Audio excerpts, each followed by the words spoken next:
for the Constitution, because they took an oath to do that, and begin to protect their rights. Because all it takes is a sheriff saying, hey, you're not going to do that in my county. You're not going to break the law. I'm going to uphold the Constitution. So don't do that. And literally that works. And then if they can do that, then the proper protection is done. And if they will not do that, meaning the sheriff and the commissioners, then we promised her that we would come and stand with her as well. Okay. So basically, you're simply teaching, your cause is to teach Constitution and what people's rights are and how to be free. Yeah, that's part of it, and get people to begin acting on their own. Okay. You know, to begin with the knowledge and with the example and the understanding, to begin acting on their own rights, and then hopefully others around them will get to begin acting so that they can protect each other's rights. Okay. I'm going to read one here. It says, a leader of the group, Oath Keepers, past and present members of military, first responders, police officers who pledge to uphold the Constitution, issued a statement saying Ammon Bundy has gone too far. Do you know what they're talking about on that? It's interesting because that group that he's talking about, or whoever wrote it, they did issue something, but then later they came to me and they said they were wrong. And they are here now working with us. The reason I brought that up is because when you told me to look around and talk with people, we happened to be talking with one of those guys, and a couple of the boys came in and says, we're here to support you in any way that you can. Yeah. And I read that and I say, something's conflictive of what really is happening here. Yeah. Well, you know, when we came in here, and we come in here peacefully. I don't know that. I mean, I haven't packed a gun since I walked in here. I haven't packed a gun for weeks when I went shooting with my family. And we walked in here, but because of the media and their slant on everything, they made it act like we just raided a federal courthouse or something like that. And yeah, exactly. And so everybody stepped back and go, whoa, what is going on? He's gone too far. He's fallen off his rocker. But then as they began to understand the truth of what was happening, all of a sudden here they now come rushing in because they believe in this. What we're doing is right. They understand the principles that we're doing, that we're standing on, and how we are being the lawful ones, and that there is no future the other way. The future is this way, meaning standing in this way for what is right. And so I'm not surprised they reported it that way, because they conveniently left off that now all of those groups are fully in support and have sent men and supplies and exactly. and finances and everything in this effort. Okay. Two things I would like to ask. It's about this particular refuge here. It says you're occupying, armed men occupying it. You guys are using it. Nobody. I don't see anybody here kicking you out. I don't see anybody out there saying if you guys don't leave. What's the deal? Well, the interesting thing, besides the sheriff, not the sheriff, well, the sheriff and the county sheriff and the judge, and supposedly this is under their, understanding, this is a federal building. We have not had any federal official tell us to leave. None. Not one. Or even ask kindly? Not even ask kindly. Not that we would if they asked, but they have not asked us to leave. Not one federal official has asked us to leave. Okay, so they don't mind you using it, seems to me. Well, the thing is, you got to get right. In Article 1, Section 8, Clause 17 of the Constitution, right? It outlines the rules that the federal government must follow in order to lawfully administer, own, or control land and resources inside the state. Okay. Okay? So we're going to get a little technical here. And the rules are this. In order for them to lawfully, according to the supreme law of the land, according to the Constitution, own this land, they would have had to first go get consent from the state legislatures. Okay. okay? They actually have to go to the state legislatures and get them to pass permission, consent, for the federal government to own this land. Second, they have to purchase it from the rightful owner, so if it's private or if it's state or county, whatever, they have to purchase it. And third, they can only use it for the erection of forts, magazines, arsenals, dockyards, and other needful buildings. Okay, those are the rules. And that was because, remember, the purpose of the federal government is to protect the states from the outside world. So anything that is not conducive to that, such as military bases, dockyards, they're not supposed to own that land inside a state.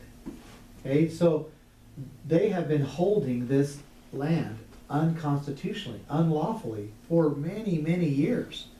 And according to the supreme law of the land, they do not have rights or permission from the people to be here doing what they're doing. And so we come in as the people, and we begin to use this facility, and we've used this facility to do what? To promote freedom, to promote liberty. Upholding the Constitution. Upholding the Constitution. When this building from its very beginnings has been a tool to oppress people, to put chains on them. And actually has, this refuge is 187,000 acres, 50 miles long, 40 miles wide. And it has taken over 100 ranches to make. And literally so that means 100 families that came out here and established their rights in ranching were pushed out through, condemning of land, flooding, which courts, is what they were trying to do to the Hammonds. yeah, as well, through the to prosecution, make yeah. They're trying to take their ranch so they can add their ranch to the refuge. And this is what they've been doing for many, many, many years. And so we came in, we put a stop to it. We're not gonna allow them to continue to destroy families, to destroy heritages, to destroy property, and just let it become the normal. Okay. One last question, and maybe this one goes. You were having an interview with Megyn Kelly on Fox News. You guys were talking about the suit against the Hammonds. Yeah, And you asked her who the plaintiff was. right. And she denied the answer. She says it was her show. She asked the questions, and you can ask all the questions you want or direct it however you want on this show. That's what we're trying to do, is get the truth. Why was that so important that we knew who the plaintiff was? Well, so kind of the narrative was or the dialogue was, she asked me, well, it sure looks like the Hammonds, received due process, and that they have been basically found guilty, and now they're, and there's a tremendous amount to that. And then I asked her who the plaintiff was, and then she paused, and it was kind of, no one was going to answer, because I meant for her to ask that. I mean, that was my point. My point is here you have a federal agency, right, Okay. that is that it wants the Hammonds' land, okay? It's very clear. They've tried to acquire it for many years. Then they tried to push them off through taking of their water, fencing off their access. All of those things have happened, so they try to put them in duress. And now they're using the tactics of prosecuting, okay? So here the federal agency wants it. Now, who's the plaintiff in the prosecution? The federal government. Okay. Who's the judge? The federal government. Who selects the jury? The federal government. Who makes the court rules? The federal government. Who lays the laws and codes that they're trying to enforce? The federal government.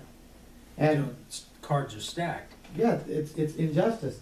In fact, according to the American Land Rights, there's been over 100,000 cases that have been the federal government against individuals on land rights issues.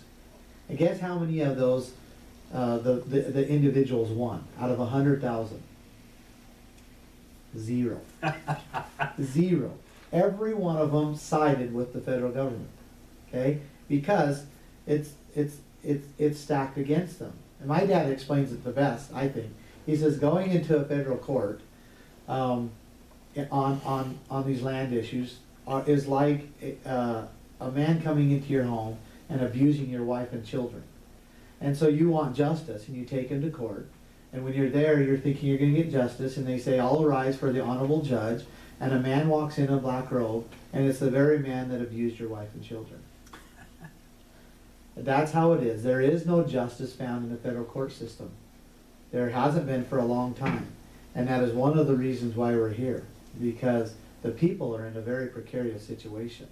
And it's not the first time in history that a people have been put in this very same scenario. And if we do not take action, it will end up going down the same path that they went down. Do you find, though, that the people are so blinded and so misled that they can't see?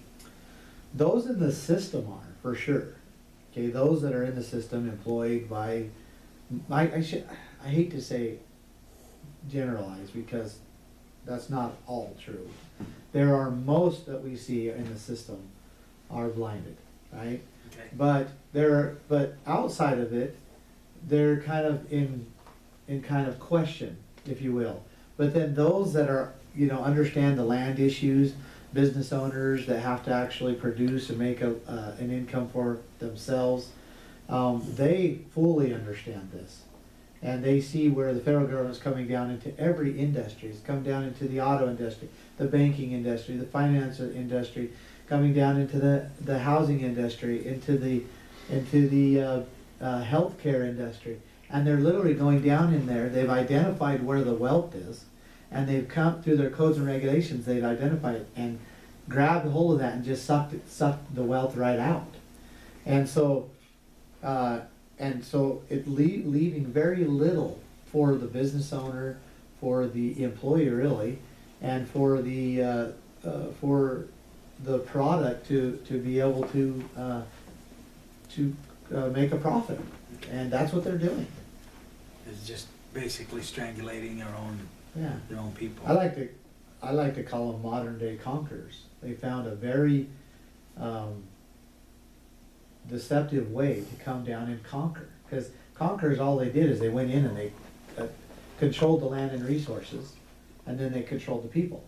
Right. Okay? Well, that's all they're doing. They've come down in and controlled the land and the resources, the industries, and therefore they can control the people. They're plundering upon the American people's wealth.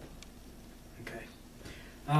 Is there any question that I haven't asked you that I should be asking you?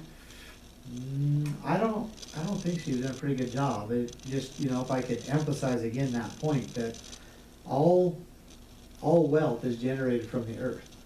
That everything that we have, everything that we benefit from man comes from the earth. And our clothing, our food, our houses, our comfort, our vehicles, our phones, all of that came from the earth. All of those resources to make those things came from the earth.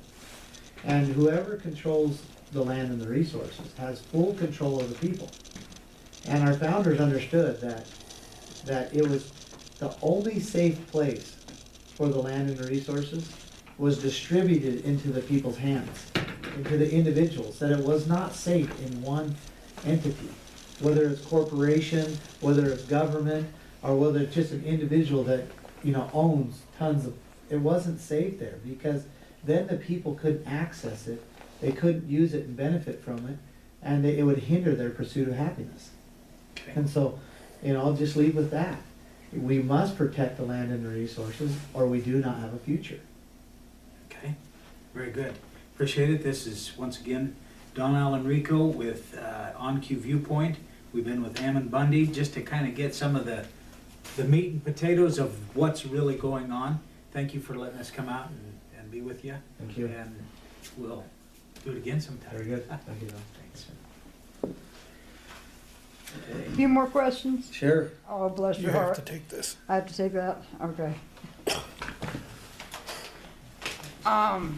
Just to let everybody know, we are readoutnews.com out of North Idaho. And we're teaming up here with Revolution Radio and You Are Live.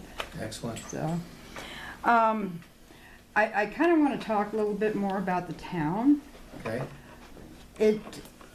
In the week that I've been here, it does seem like there is a shift towards your position. Absolutely. There's still a division. There's always going to be a division.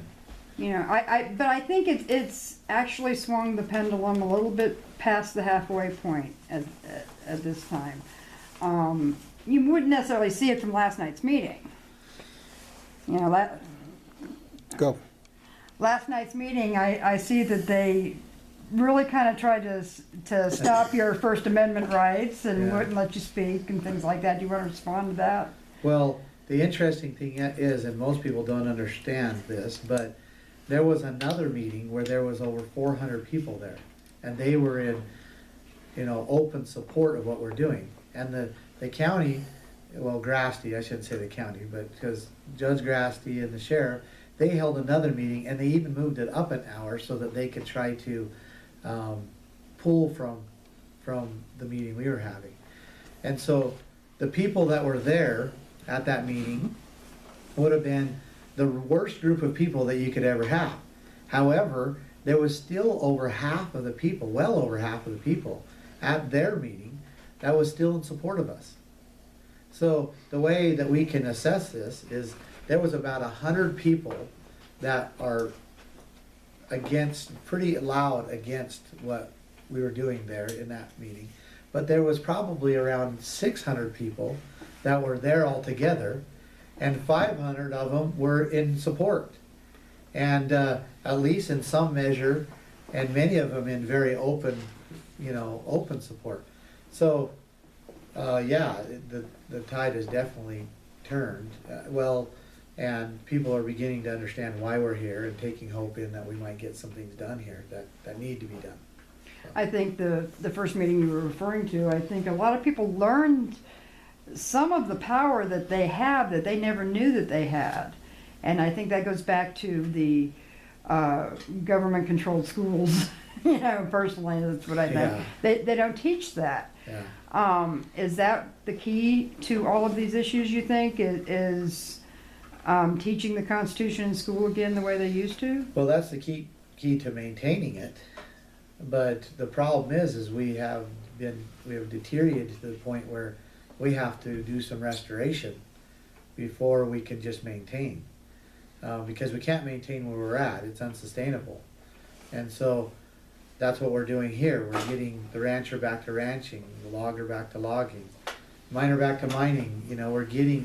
We're setting this example of how the federal government does not have control to come down into the states and to control its industries and to control the people. And that they need to go back up to their cage in Washington, D.C., and begin protecting the people from the outside world, which is their job to do. And that's what we're doing here. We're basically enforcing those things. And we're either going to get it done or they're going to kill us. And that's because we can't just pass it on to our children the way it is. It will not work. It will be much more detrimental to leave it alone than to take care of it now. Because in the future it'll get to where, like all bad things, it'll get to where you can't correct it without, bloodshed. And I think we have a chance to get it done without that. I know it started with the Hammonds and it has extended to the county residents. The discussion part of it around town last night and this morning, if the Hammonds were released, would you leave?